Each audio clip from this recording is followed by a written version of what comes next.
네, 자, 2016년 제일 마지막 출제되었던 시험 문제입니다. 제 69회 이론부터 한번 같이 공부해 볼게요. 어, 합격률이 엊그저께 이제 공개가 됐는데, 최근 한 2년 동안 시험 중에서 제일 어려웠던 것 같아요. 합격률이 31.86%가 지금 나왔습니다. 1급이 30%일 때가 66회하고 그 다음에 65회 요때가 39%, 66회도 32.4%가 나왔는데 이번에 12월 4일 날 시행된 요 69회 시험은 31.8% 제일 낮았습니다. 그래서 또 전산세무 2급도 22.14%, 심지어 전산세무 1급은 11.5%예요. 이렇게 나왔던 적이 어떻게 보면 최근 2년 동안에 가장 낮은 합격률 거기에 들어갔던 것 같고, 자, 여러분들 한번 문제를 풀어보면 이래서 조금 합격률이 저조했구나. 보통 평균 그 시험 문제보다도 한 두세 문제가 좀 까다로운 것들이 이론이라든가 실무 시험에 나왔다는 말입니다. 자, 그럼 어떤 게 나왔는지 하나씩 볼게요. 그럼 자, 1번 문제. 요즘 AI 때문에 이 계란도 1인 한 판씩만 사가는 지금 세상이 돼버렸는데, 자, 여기 1번 문제와 좀 연관된 부분이 있어서 제가 사진을 하나 캡처 받았습니다. 다음 중 재고자산이 가격 결정과 관련하여 성격이 다른 항목, 선입선출법, 계속기록법, 총평균법, 후입선출법 이렇게 나왔는데, 자, 여기 보면 선입선출법, 후입선출법, 이동평균법, 총평균법, 이거 상품재고장에 나오는 거죠. 그 다음에 개별법이라는 것도 있습니다. 자, 이것들은 여기 나오는 계란을 가지고 한번 볼게요. 자, 계란이 들어왔는데 요즘 계속 가격이 올랐습니다. 매일매일 단가가 달라요. 이 대형마트도 또 도매상에서 넘어오는 가격들이 있겠죠. 자, 이런 경우에 이거 단가를 그러면 얼마로 할 것이냐. 매입 단가가 다 다르니까 매입 판매 금액도 물론 오르겠지만 원가도 달리 적어야 되는데, 계란은 똑같은 계란인데 이건 어제 들어온 거고 오늘 들어온 걸 한번 가정을 해봐요. 그러면 이게 원가를 어느 걸 기준으로 봐야 될 거냐. 그래서 뭐 선입선출법이다. 먼저 들어온 걸 먼저 팔았다고 가정해서 단가를 한다. 나중에 들어온 거, 아니면 어제 들어온 거 오늘 들어온 거 두 개 더해서 나누기 해서 평균, 아니면 한 달치 전체를 평균.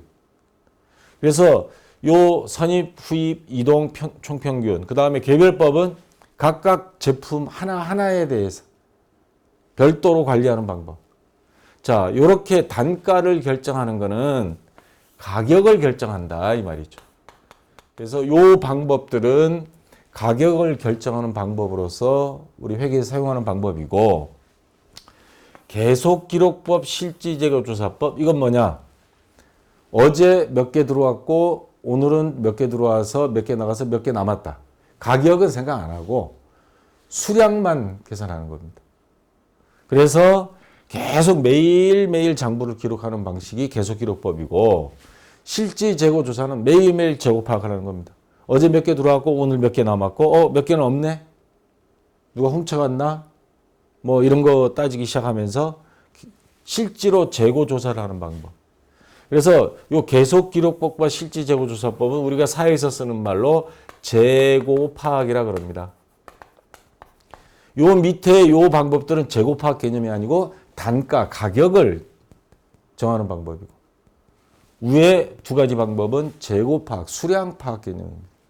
그래서 가격 결정과 관련해 성격이 다른 거, 후입, 총평균, 선입선출법, 이동평균법, 개별법, 이거는 가격을 결정하는 거고, 계속기록법 또는 실질재고조사법은 재고 파악에서 수량을 파악하는 방법이다.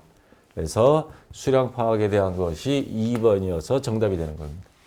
자, 설명이 좀 길어졌는데, 여러분들이 대형마트를 운영하는데 계란이 들어왔다. 요거를 빗대어서 한번 생각을 해보라는 차원에서 사진을 보여드렸습니다. 자, 그 다음 2번 문제. 조금 생소한 문제들이 나왔었어요. 69회에서는. 다음 자료를 이용하여 유형자산에 대한 감가상각을 실시하는 경우 연수합계법. 시험에 어쩌다 한 번, 진짜 1, 2년에 한 번 정도 나오는 문제가 나왔었습니다. 연수합계법에 의한 3차 년도 말 여기까지입니다. 현재의 장부금액, 장부가액으로 맞는 것. 그러니까 3차 년도까지 감가상각누계액을 계산해야 취득원가에서 빼가지고 장부가액, 순수한 자산가액을 구할 수 있는 겁니다. 자, 그럼 공식을 한번 먼저 볼게요. 여기 맨 밑에 보시면 연수합계법은 취득원가 마이너스 잔존가액. 이거는 똑같습니다. 정액법에 나오는 거. 정액법은 내용연수분의 취득원가 마이너스 잔존가액이고, 연수합계법은 이거 곱하기 내용연수의 합계. 예를 들어서 여기 내용연수가 5년이라고 돼 있죠.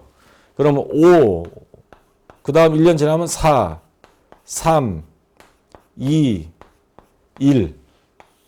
요 5년치를 5, 4, 3, 2, 1 연수를 다 더하면 15가 나올 겁니다. 15년 분의 자녀 내용 연수, 첫 해는 5년, 두 번째에 가면 4년, 그 다음 3년, 2년, 1년. 이런 식으로 계산해내는 게 연수를 합계해서 계산하는 방식이 연수합계법입니다. 자, 그럼 이 공식에 대입하면, 자, 취득원가 5천만 원 여기 나와 있죠. 1월 1일 취득했고, 잔존가치는 취득원가의 10%니까 500만 원, 마이너스 500만 원. 곱하기, 뭐라 그랬습니까? 내용연수의 합계 5년이면 5, 4, 3, 2, 1 더하면 15년, 15분의 첫 해는 5. 그래서 계산하니까 1차 년도 말 감가상각비는 1,500만 원. 자, 이번엔 2차 년도. 이건 똑같습니다. 5천만 원 마이너스 500만 원. 곱하기 15분의 이번에는 4. 그러면 1,200만 원 나옵니다. 3차 년도 마찬가지. 4,500만 원 곱하기 15분의 3. 그러면 900만 원. 그래서 요 세 개를 더하면 자, 3,600만 원이 나옵니다. 그러면 3차 년도 말 현재의 장부금액 그랬으니까 아까 5천만 원 취득가액, 취득원가 5천만 원에서 감가상각누계액 3,600만 원을 빼면 현재 가치는 1,400만 원짜리 기계장치다. 이렇게 계산하는 겁니다. 자, 그래서 정답은 3번 1,400만 원. 그러니까 요 공식은 여러분들이 조금 암기를 해야 될 필요가 있죠. 뭐 내용연수의 합계분의 자녀 내용수 용어가 어려우면요. 아, 내용연수 5년이다. 뭐 5, 4, 3, 2, 1 더하고 분의 5, 그 다음에는 4, 그 다음은 3. 요렇게 이해를 해 두기만 해도 문제 푸는 데는 아무 지장 없습니다. 자, 그래서 2번에 3번이 정답이고요. 자, 그 다음 3번 문제. 이것도 조금 생소한 문제를 출제를 했습니다. 다음 중 유동자산과 투자자산에 속하는 유가증권. 그러면 유동자산에 속하는 거 예를 들면 단기매매증권. 투자자산에 속하는 유가증권이면 뭐 매도 가능 증권 뭐 이런 게 있겠죠. 처분 또는 평가 시 발생, 증감할 수 있는 것으로 틀린 것. 자, 예를 한번 제가 해봤습니다. 단기매매증권을 처분했어요. 현금 받고 그래서 처분 이익 받다. 그러면 영업의 수익이 발생합니다. 또 자산이 처분했을 때 자산 감소. 그 다음 수익 발생, 영업의 수익 발생. 그 다음 평가를 했다. 그러면 단기매매증권이나 자산이 증가하고 평가 이익이 있다. 영업의 수익, 자산 증가. 자산의 증가 감소, 영업의 수익이 발생. 그러면 영업의 수익이 발생. 이거 맞는 거고요. 자산이 증가함 있고요. 그 다음에 매도 가능 증권 처분. 처분해서 투자자산 처분 이익이 생겼다. 자, 마찬가지 영업의 수익 생기고 또 매도 가능 증권 평가 이익 생겼다. 그럼 미실현 이익이라 그러지만 기타 포괄 손익 누계액, 자본 항목, 자본의 증감이 또 생기기도 합니다. 그리고 뭐 영업의 수익이 생겼으니까 당연히 영업의 수익이 생기면 당기 순이익이 많아지고 그러면 미처분 이익여금 이것도 자본이 증가하거나 또는 손실이 생길 수 있습니다. 자본이 증가 또는 감소가. 그래서 이것도 맞는 말이 돼요. 근데 그 어디를 봐도 부채가 증가하거나 감소하는 경우는 안 생깁니다. 이거. 그래서 틀린 것 하면 3번이 정답이 되겠습니다. 자, 그 다음에 기업회계 기준에 의한 매출이 수익 인식 시기로 틀린 것. 자, 언제 요거를 매출로 봐야 되느냐 하는 것들. 자, 용역 매출, 서비스를 제공하는 거. 이거는 그 서비스가 진행이 됐을 때. 진행 기준 맞습니다. 상품이나 제품은 판매 기준 인도한 날. 이 날로 보는 게 맞죠. 시용 매출, 일단 써보시고 마음에 들면 구매하시고 그렇지 않으면 반품하세요. 그럴 경우에 매입자가 나 쓸게요. 써보니까 좋아. 홈쇼핑에 주문했다가 반품 안 하고 사용한다고 했을 때 그때는 그 매입 의사를 표시한 날 시용 매출이 판매 수익이 인식이 되는 겁니다. 그 다음 위탁 매출. 대표적인 게 감귤 협동조합 이야기했죠. 협동조합들. 농민들이 직접 팔러 오질 않고 각 농협이나 감협에다가 맡깁니다. 그러면 그걸 위탁받은 감협이나 농협이 가락동 농수산물 시장에서 경매에 붙여서 팔죠. 그러면 그 판매 시점을 언제로 보느냐. 감귤을 수탁자, 농민이, 저희도 농민이 감협에 맡긴 날? 이거는 반품되어 올 수도 있어. 안 팔릴 수도 있어요. 해서 위탁품을 처분한 날. 그래서 요게 말이 틀린 거죠. 그래서 위탁 매출, 매출의 수익 인식 시기로 틀린 것 4번이 틀린 게 되는 겁니다. 자, 5번 문제. 다음은 재무상태표의 기본 구조에 대한 설명이 다 틀린 것. 자, 재무상태표 내가 하나 가져왔습니다. 자산과 부채는 유동성이 작은 항목부터 배열하는 것을 원칙으로 한다. 유동성이라는 게 뭐냐? 유동성이다는 거. 좀 유동적이다. 흐른다. 이런 말인데 회계에서 유동성은 현금화가 되는 성격을 말하는 겁니다. 그러니까 현금 유동성이 큰 것 하면 현금화가 빨리 되는 것. 유동성이 적은 거 하면 현금화가 느린 것. 이렇게 되는 거고요. 자, 현금은 당연히 뭐 현금이니까 처음부터. 당좌예금, 보통예금, 정기예금, 은행예금 아무 때나 살 수 있는 거죠. 그 다음에 정기적금, 정기예금 1년 이내, 3개월 이내인 경우에 해당되는 겁니다. 이거 현금성 자산이에요. 단기매매증권, 외상매출금, 받을럼. 자, 현금화가 빠른 것부터가 우회졌고 늦은 것, 재고자산 같은 건 그 다음입니다. 그 다음 비유동자산. 이런 식으로 넘어가죠. 그래서 유동성이 큰 항목부터 배열하는 것을 원칙으로 한다가 맞는 거고 지금 1번은 틀린 게 되는 겁니다. 만약에 이런 식으로 하면 비유동자산이 맨 위에 적고요. 유동자산 밑으로 내려가야 돼요. 현금이 제일 밑에 가야 돼요. 그럼. 그래서 1번은 틀린 게 되고요. 자산은 유동자산, 그 다음 비유동자산으로 구분하고 비유동자산은 투자, 유형, 무형 및 기타 비유동자산으로 구분한다. 맞고요. 자본은 자본금, 자본잉여금, 자본조정, 기타 포괄 손익 누계액 및 이익잉여금 또는 결손금으로 구분한다. 다 맞습니다. 이거 혹시나 여러분들이 조금 좀 의아스럽다 하면 재무상태표 가서 한번 보세요. 자, 그거 보면 다 나와 있습니다. 또는 손익계산서. 손익계산 사용이 상관이 없네. 예. 재무상태표 가서 보면 되겠습니다. 자, 그 다음에 6번 문제. 요 문제가 요즘 들어서 종종 잘 나와요. 회계 순환과정. 다음 중 회계 순환과정 순서가 가장 올바른 것. 자, 제가 여기 한번 정리를 할게요. 이게 하도 내용이 많아서 헷갈리는데, 자, 우선 거래가 있으면 분기하는 건 알겠죠. 분기하면 각 계정에 옮깁니다. 그걸 전기. 그럼 분기한 걸 전기하는데 분기에 오류가 있을 수도 있고 전기할 때 오류가 있을 수 있습니다. 이걸 중간중간 확인하는 거. 수정전 시산표. 우리 프로그램에는 1월계표라고 나온 게 요 시산표입니다. 매일매일 점검하는 거. 한 달 단위. 그 다음 이렇게 해서 계속 요게 1년 365일 반복이 돼요. 그러다가 12월 31일 되면 기말 수정분계, 우리 결산정리사항 있죠? 수익비용 위험비 예상, 대손충당금 설정, 감가상각비. 자, 이렇게 하는 게 기말 수정분계. 그리고 나면 이상이 있는지 없는지 최종 장부를 마감하기 전에 수정 후 시산표를 한번 작성해 봅니다. 그래서 이상이 없다. 자, 그 다음 쭉 있는데 수익 비용을 먼저 처리합니다. 그래서 여기에서 당기순이익이 나오거든요. 손익계산서 작성되니까.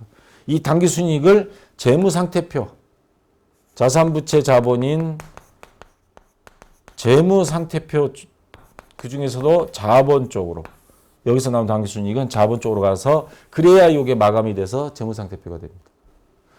손익계산서 항목 먼저, 재무상태표 항목 나중. 이거를 기억해 두시기 바랍니다. 자, 그래서 수익비용 계정 마감. 그러면 집합손익계정, 수익비용 계정 마감을 하고 집합손익을 다 마감하면 이게 거의 손익계산서입니다.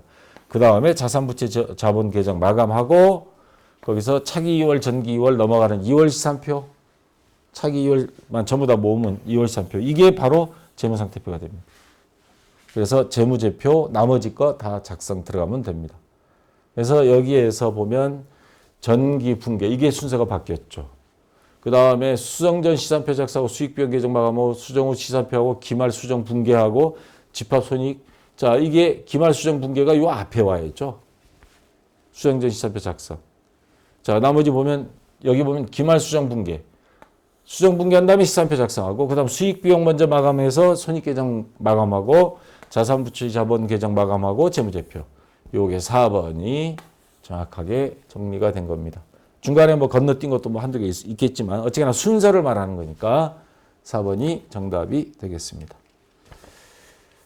자, 6번 문제. 여기에도 출제위원들이 함정을 파놨는데 요 69회 시험은 함정을 계속적으로 파고 있어요. 주식회사 구패션은 대손충당금을 보충법에 의해 설정하고 있으며 매출채권 잔액이 1%, 기말 재무상태표상 매출채권이 순장부가액은 얼마인가? 그러니까 매출채권에서 대손충당금 설정액을 빼면 순장부가액이죠. 그러면 봅시다. 매출채권. 자, 외상매출 받으려면 증가, 자산이니까 여기, 마이너스는 여기죠. 매출채권이 증가하는 경우 작년에 수금 다 못한 게 5만 원 있어요. 원래 또 외상매출금 또는 받으려면 50만 원 생겼습니다. 그러면 55만 원이죠. 55만 원에서 20만 원이 회수가 됐어요. 그럼 마이너스 20 빼면 지금 기말 잔액은 35만 원입니다. 35만 원에 대해서 몇 프로? 1%. 0.01. 그러면 3,500원입니다. 자, 그럼 매출채권 잔액은 35만 원인데 순장부가액은 얼마냐? 그럼 35만 원이 장부상 금액인데 순수한 장부 금액은 매출채권에 대한 대손충당금 설정 1%를 뺀 그러면 얼마예요? 31 얼마?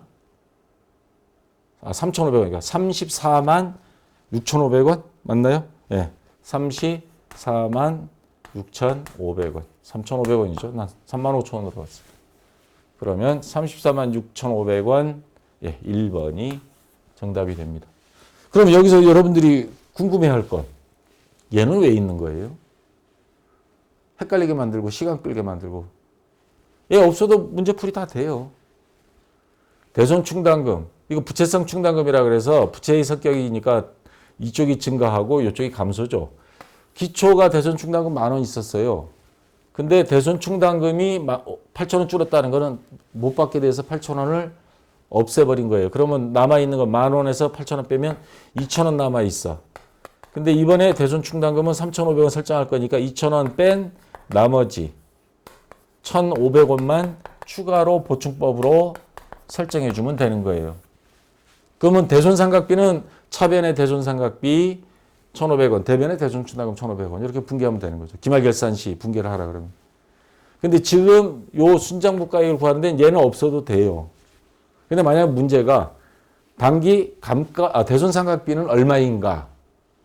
그러면 그때는 요게 정답이 돼서 이거 없으면 문제를 못 풀죠. 근데 여기서는 함정으로 만들어 놓은 거고 대손상각비 구하라 그러면 요게 반드시 있어야 되고 그러면 1,500원이 그때는 정답이 되는 거죠. 자, 전체적으로 대손상각비, 대손충당금 개념을 파악하고 있나 물어보기 위해서 문제를 함정을 파놓은 문제였습니다. 자, 그 다음 시산표. 이런 문제는 또 처음 봤어요, 저도. 학원에서 암기 위주로 달달달, 저는 이제 가능하면 이해 위주로 하는데도 기본적인 것만 외우고 가능하면 이해를 하라 그러는데 암기 위주로 했던 학원에서 수업받은 학생들 같은 경우에는 이번 시험에 많이 떨어졌을 거예요. 왜? 예기치 못한 데서 나오면 어떻게 할 수가 없는 거예요. 부모의 오로지 지시대로만 움직이는 애들 밖에 나가서 창의적으로 뭘 못하듯이. 자, 다음 합계 잔액 시사표입니다. ABC에 들어갈 금액이 합. 계정 과목이 있고요. 합계. 그 다음 잔액. 그러면 여기서 자산은 잔액이 어느 쪽에 생길까요? 자산 증가가 차변이잖아요.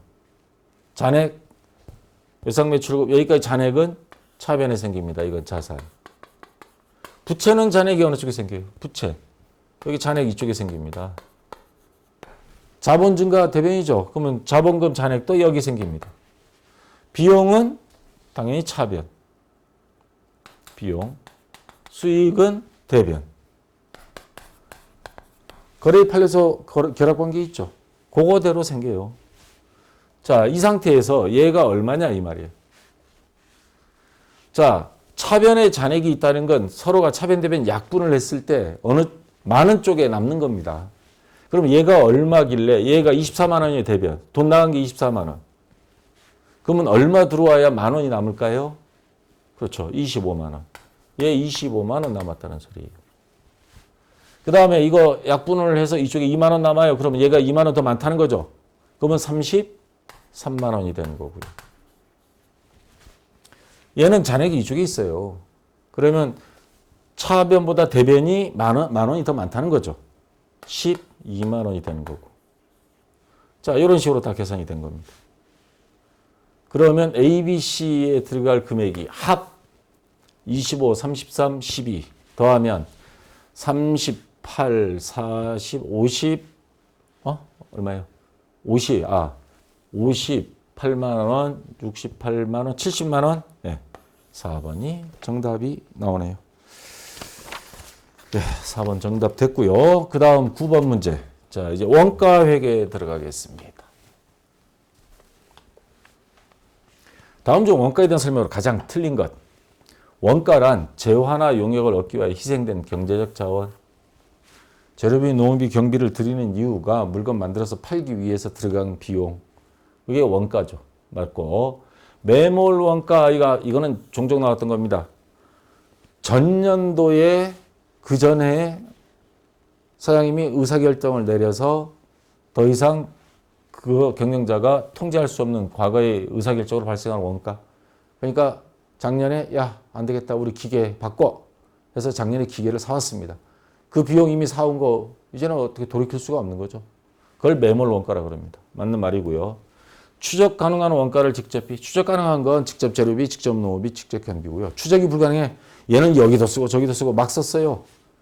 그걸 제조간접비라고 그러죠. 이거 맞는 말이고. 직접 재료 원가와 직접 노무 원가. 그러니까 직접 재료비, 직접 노무비를 합쳐서 가공 원가를 한다? 뭐가 잘못됐죠? 가공 원가를 다른 말로 가공비라고 그래요. 이게 아니고 뭐예요?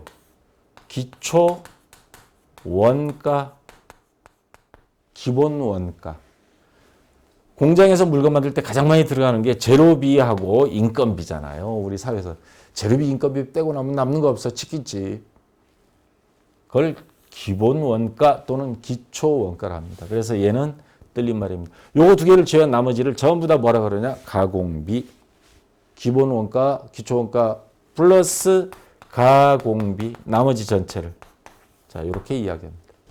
그래서 가장 틀린 것 4번이 정답이 되겠습니다. 자, 10번 문제. 요 또 중간중간 한두 번씩 나오는 문제죠. 보조 부문비, 제조 부문의 배부 방법에 대한 설명으로 옳지 않은 것. 자, 요거는 제가 그림을 여러분들 기억 가물가물하니까 직접 배부법, 단계 배부법, 상호 배부법 세 가지가 있다 그랬죠. 원가회계 이론 설명할 때. 자, 무슨 말이냐면 보조 부문, 제조 부문. 제조 부문은 조립하고 절단하고 직접 물건을 만드는 부분이고 보조 부문은 얘네들을 도와주는 부분이에요. 전력, 공장의 전기 중요하죠. 그거를 공급해주고 관리해주는 부문. 수선, 기계 고장 나면 가서 고쳐주는. 얘네들은 이른바 시다발이에요. 얘네들도 월급 나가고 뭐 이것저것 비용이 들어가요. 그래서 보니까 20만 원, 36만 원 들어갔어요. 어떻게 보조 부문이 더 들어가? 자, 이 비용은 어쨌거나 제조 부문으로 다 보내줘야 됩니다. 보내줘야 이 회사 전체 조립 부문의 합계, 절단 부문의 합계에서 전체 원가 116만 원이 나옵니다. 그래서 요거를 그냥 다이렉트로 자, 이쪽으로 배부 기준 300 요거에 따라서 얘네들은 3대 1, 5대 3. 자, 보조 부문끼리는 수선 부문에도 전기를 쓴단 말이에요. 100이 들어가는데 요거는 무시. 수선 부문도 전기 쪽에 가서 수선해 줘요. 야, 무시. 그냥 보내버려. 그래서 20만 원을 15만 원, 5만 원, 36만 원, 22만 원, 13만 5천 원 해서 보내버리는 보조 부문끼리는 전혀 고려하지 않는 게 직접 배부법이다. 가장 간단하지만 정확도는 떨어지죠. 왜? 지네들끼리도 보조 부문끼리도 있는데. 자, 이게 직접 배부법이고요. 중소기업에서 많이 씁니다. 소기업. 단계 배부법은 야, 그래도 보조 부문끼리도 있는데 해야 되지 않겠냐? 그러면 딱 한 번만 하자. 전력 부문을 우선으로 해서 20만 원을 이렇게 여기 20만 원을 여기 한 번 주고 4만 원, 12만 원 해서 20만 원이 이렇게 세 개로 보조 부문에도 준 거예요. 대신에 수선 부문은 이쪽으로는 안 줘요. 수선 부문은 다이렉트로 이쪽에 줘요. 그래서 계단식으로 간다. 이렇게 계단식으로 간다 해서 단계 배부법. 옛날에는 계제식 배부법 이런 말도 썼어요. 계좌식이 아니고 계제식입니다. 자, 근데 이 단계 배우법은 앞에 직접 배우법보다는 그래도 조금 정확도는 있어요. 조금 더 복잡해지고. 단 이게 어폐가 하나 있을 수 있습니다. 얘는 뭘 기준으로 얘만 보조 부문에 줬냐? 얘가 일로 오면 안 돼? 라고 따질 수 있거든요. 왜? 얘가 금액이 크거든. 자, 어느 걸 기준으로 해서 순서를 정하느냐에 따라서 요 금액이 조금씩 여기에 와서도 달라지기도 합니다. 그래서 요렇게 했을 때 요거 두 개 바꿔서 했을 때 요 각각의 금액이 달라져요. 그래서 약간의 그런 내부적인 문제가 좀 있을 수는 있다는 거. 그래도 직접 배우법보다는 그래도 한 단계 더 조금 더 정확도는 있고 조금 더 복잡해진다는 거. 그래서 이런 문제를 해결하기 위해서 상호배우법은 야, 말들 많어. 양쪽 다 줘, 그럼. 예, 36만 원. 자기를 제외한 셋 다 줘. 그 다음 전력 부문 자기를 제외해서 셋 다 줘. 그래서 이렇게 나오고 요 상태에서 요거를 다시 여기 어디야? 예, 이렇게 나눠주고 그 다음에 요거를 또 나눠주고 이런 식으로 해서 여기 이렇게 있네요. 자, 지네들끼리 먼저 한번 하고 나서 지네들끼리도 요거 포함해서 다 한 다음에 맨 마지막에 최종 요거를 다시 이렇게 나눠주고 이렇게 나눠주고 두 번에 걸쳐서 합니다. 제일 복잡해요. 대신에 가장 정확하죠. 이건 뭐 말이 필요 없는 거예요. 자, 이렇게 한 경우 이거를 상호배부법이라고 합니다. 자, 그러면 다시 문제를 되돌아와서 자, 상호배부법은 아까 제일 마지막 거였죠. 보조금과 용역 제공을 모두 고려하는 가장 정확한 방법이나 개선 과정이 복잡한 단점이 있다. 맞는 말이고요. 단계배우법, 그 두 번째 방법이죠. 가운데. 보조 부문이 우선순위가 결정돼야 하며 어느 거를 처음 시작으로 할 거냐. 걔만 보조 부문에도 배분해 주는 거죠. 배분 결과가 오히려 직접 배우보다 왜곡되는 경우도 발생할 수 있다. 이거 맞는 말이죠. 그 다음 세 번째, 직접 배우법은 보조 부문이 자가 용역도 고려하여 1차적으로 배분 후 이거는 단계 배우법 및 상호 배우법에 대한 설명이에요. 직접 배우법은 전혀 고려하지 않습니다. 그래서 얘가 틀린 게 되는 거고 4번 일반적으로 원가 배분은 인과관계에 따라 배분하는 것이 가장 합리적이다. 자, 직접적으로 관련성이 있고 몇 대 몇이냐 그걸 따져서 하는 게 맞는 거다. 맞는 말이고요. 그래서 10번에 3번이 정답입니다. 자, 11번 평균법으로 종합원가 계산을 하고 있다. 기말제공품은 200개, 재료비는 공정 초기에 모두 투입되고 그럼 진척도가 100%라는 소리예요. 가공비는 진척도를 70%. 만일 완성품 환산량 단위당 재료비와 가공비가 각각 350원. 이건 재료비. 그 다음에 요거는 가공비예요. 자, 기말제공품의 원가는 얼마인가? 그러면 이거를 다 환산해서 계산을 해야 됩니다. 우선 기말제공품 재료비 재료비는 자, 어디 있어요? 기말제공품 200개죠. 200개. 자, 단위당 재료비는 350원. 그럼 얼마예요? 7만 원인가요? 네. 재료비, 기말 제공품 재료비는 7만 원이고요. 가공비 구해야죠. 기말 제공품 가공비. 자, 아까처럼 기말 제공품 수량이 200개 곱하기 200원이에요. 200원.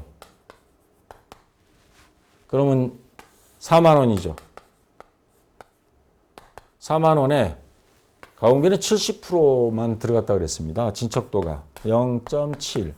그러면 2만 8천 원. 자, 그러면 기말제공품 재료비 플러스 기말제공품 가공비 두 개 더하면 얼마예요? 9만 8천 원. 자, 그러면 정답은 2번이 되겠습니다. 자, 됐고요. 그 다음 12번 문제. 자, 여기도 또 함정을 파놨어요. 그래서 이게 합격률이 조금 낮았던 것 같아요. 다음 자료에 의하여 단기 총 제조원가는 얼마인가? 그러면 제공품 계정 하나 그려버리세요. 자, 제공품. 그러면 월초 제공품, 전기월이죠. 월초 제공품. 그 다음에 재료비, 노무비, 그 다음에 뭐 경비, 제조간접비, 그 다음에 기말 제공품. 그러면 여기 완성품 제조 원가가 나옵니다. 자, 우리가 구할 거는 단기 총 제조 원가. 자, 그런데 기초 원가라는 게 나왔어요. 이거 앞에 나왔죠. 기초 원가, 기본 원가. 뭐 플러스 뭐라 그랬어요? 직접 재료비 플러스 직접 농업비. 직접 재료비는 없어요. 그러면 이거 물론 계산하려면 돼요. 직접 농업비가 60만 원 있어요. 그럼 이거 빼면 얼마예요? 90만 원? 이게 직접 재료비죠. 이게.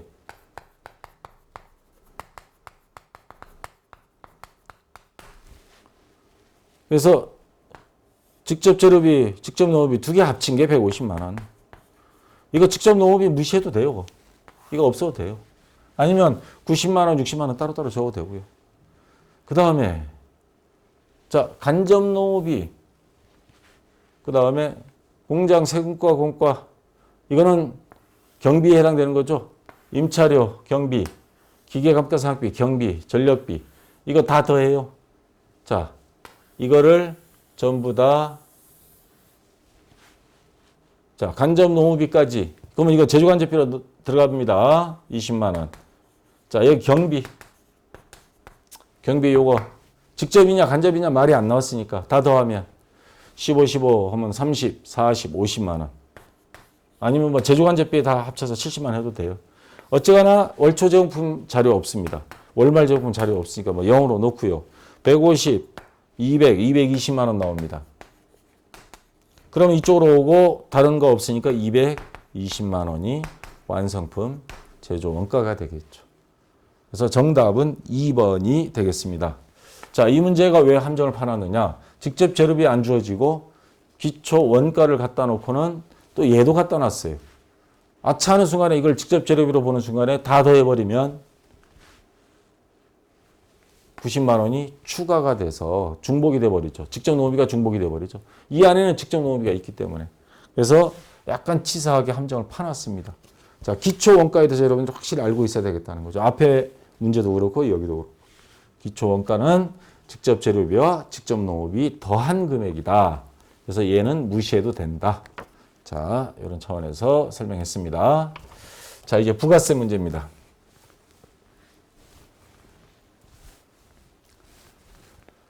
다음 중 부가가치세 매입세액으로 공제되는 것. 부가가치세는 매출세액 마이너스 매입세액이죠.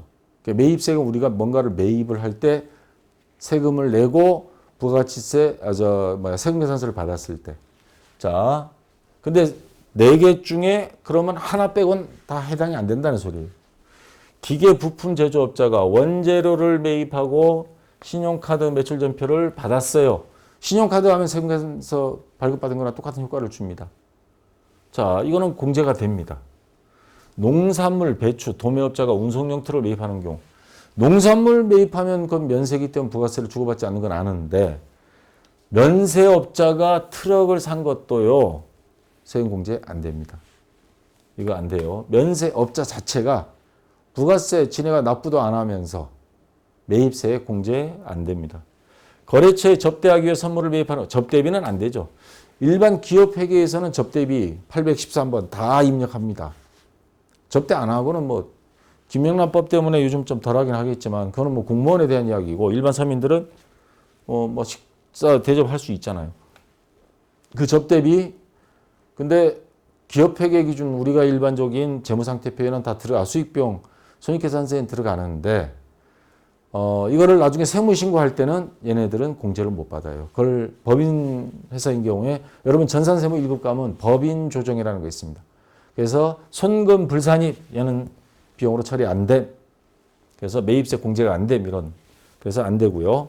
비사업자로부터 원재를 매입한 세금 계산서를 받지 못해요. 세금 계산서도 안 받아놓고 공제해 주세요. 이건 어거지죠. 해줄 수가 없습니다. 그래서 요거 세 개는 매입세 공제 안 되고 1번만 공제가 되겠습니다. 자, 14번 문제.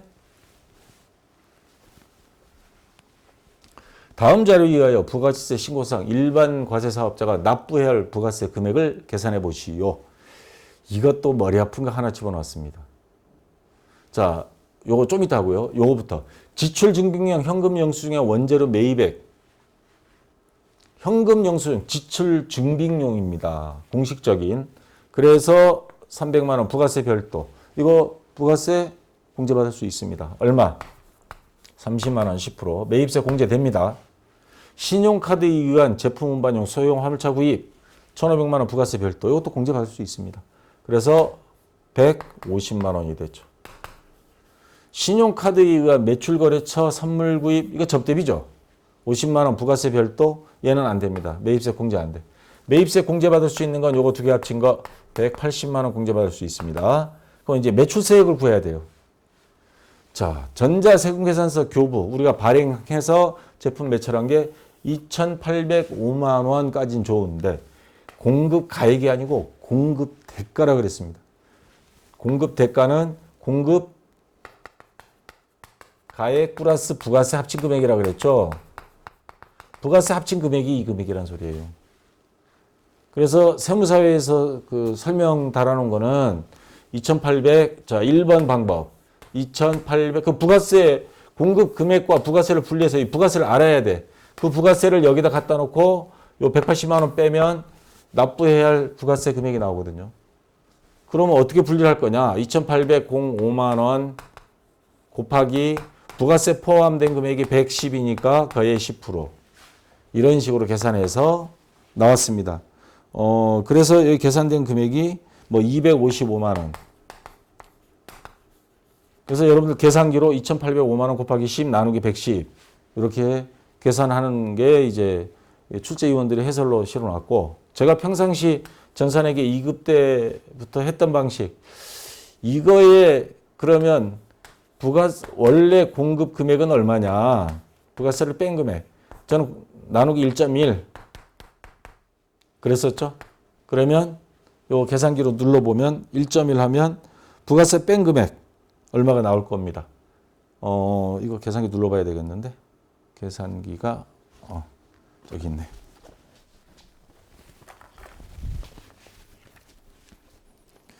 자, 요거 질문이 하도 많이 들어와가지고요. 그래서 설명 정확하게 하는 거예요.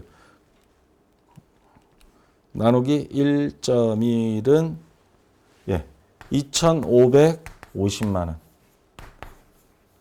이게 이해가 안 된다는 사람들이 있더라고요. 그럼 거꾸로 한번 해볼까요? 2,550만 원이 이 공급 가액이에요. 이게 공급 가액. 그러면 2,550만 원 플러스 10% 255만 원. 이거 부가세 10%. 더 해봐요. 2,800 5만 원이 나올 겁니다. 반대로 요거를 쉽게 하려면 요 금액에 부가세를 더한 금액 10% 해서 더하고 막 복잡하면 아까 말한 2,550만 원 이번에는 거꾸로 곱하기 1.1 그러면 2,805만 원이 나옵니다. 그러니까 요거 나누기 1.1 하면 원래 부가세가 안 들어간 금액 그 다음에 요 2,550만 원 여기에 곱하기 1.1 하면 부가세 포함된 금액 요 금액 한 방에 나옵니다. 그래서 저는 요거를 간단하게 하는 방식으로 나누기 1.1 또는 곱하기 1.1 이런 식으로 앞에 전산회계 2급 때부터 쭉 설명했던 거고요. 여러분들이 편한 방식으로 하세요. 부가세 포함된 금액이 110에 부가세는 10%니까 이렇게 해서 255만 원을 계산해 내든가 아니면 2,805만 원에 나누기 1.1 하면 2,550만 원 이게 원래 금액이니까 여기에 10%니까 255만 원 해서 자, 요 자리가 255만 원 매출세 마이너스 매입세 빼면 얼마예요? 요거 쭉 빼면 예. 매출세 255만 마이너스 매입세 180만 원 빼면 75만 원 75만 원 부가세를 납부하면 됩니다. 그래서 정답은 예, 2번이 정답 되겠습니다. 자, 조금 어렵죠? 시간도 되게 모자랐을 거예요. 아마 69회. 요 이론에 묶여가지고. 다음 중 부가가치세법상 면세 대상에 해당하지 않는 것. 자, 면세 사업자 다시 한번 정리 들어갑니다. 반복해서 여러분들 머릿속에 정리해 놓으세요. 기초생활필수품, 미가공 식료품, 연탄, 주택임대, 그 다음에 국민후생용역, 의료보건, 혈액, 교육, 학원 가보면 여러분들 학원비 딱 긁어서 카드 긁어서 보면 부가세 안 들어가 있습니다. 여객 운송용 요거 자주 출제해요. 왜? 여객 운송은 다 되는 거냐? 여객 운송이 대표적인 게 뭐예요? 가장 많은 건 지하철, 시내버스 이런 것들이죠. 택시. 근데 고속버스, 항공기, 고속전철, KTX는 제외입니다. 이거는 돈 좀 있는 사람들이 타는 거다 이거죠. 그래서 요거는 제외고 그 다음에 됐고 문화 관련 도서, 신문, 잡지, 방송, 광고 제외. 그 다음에 부가가치 이런 것들이 이쪽에 있습니다. 공중전화, 복권. 자, 이런 게 있는데 면세 대상에 해당하지 않는 것. 시내버스 여객 운송. 이건 해당이 되겠죠. 대통령령으로 정하고 있는 교육영역. 그러니까 학원 인가를 받은 것만 되는 겁니다. 사립학교도 여기 다 해당이 되는 거예요. 그 다음에 미가공 식료품, 농수축산물. 이거 해당이 되는 거죠. 근데 수지비용 우표를 서로가 비싼 것들은 사고 파는데 요거는 면세 대상이 아닙니다. 그래서 해당하지 않는 건 3번이 정답이 되겠습니다. 자, 여기까지 해서 이론 조금 함정을 많이 파놓은 거 같이 한번 공부해 봤고요. 좀 쉬었다가 프로그램 설치하시고 이어서 실무시험 69회 같이 하도록 하겠습니다. 자, 수고했습니다.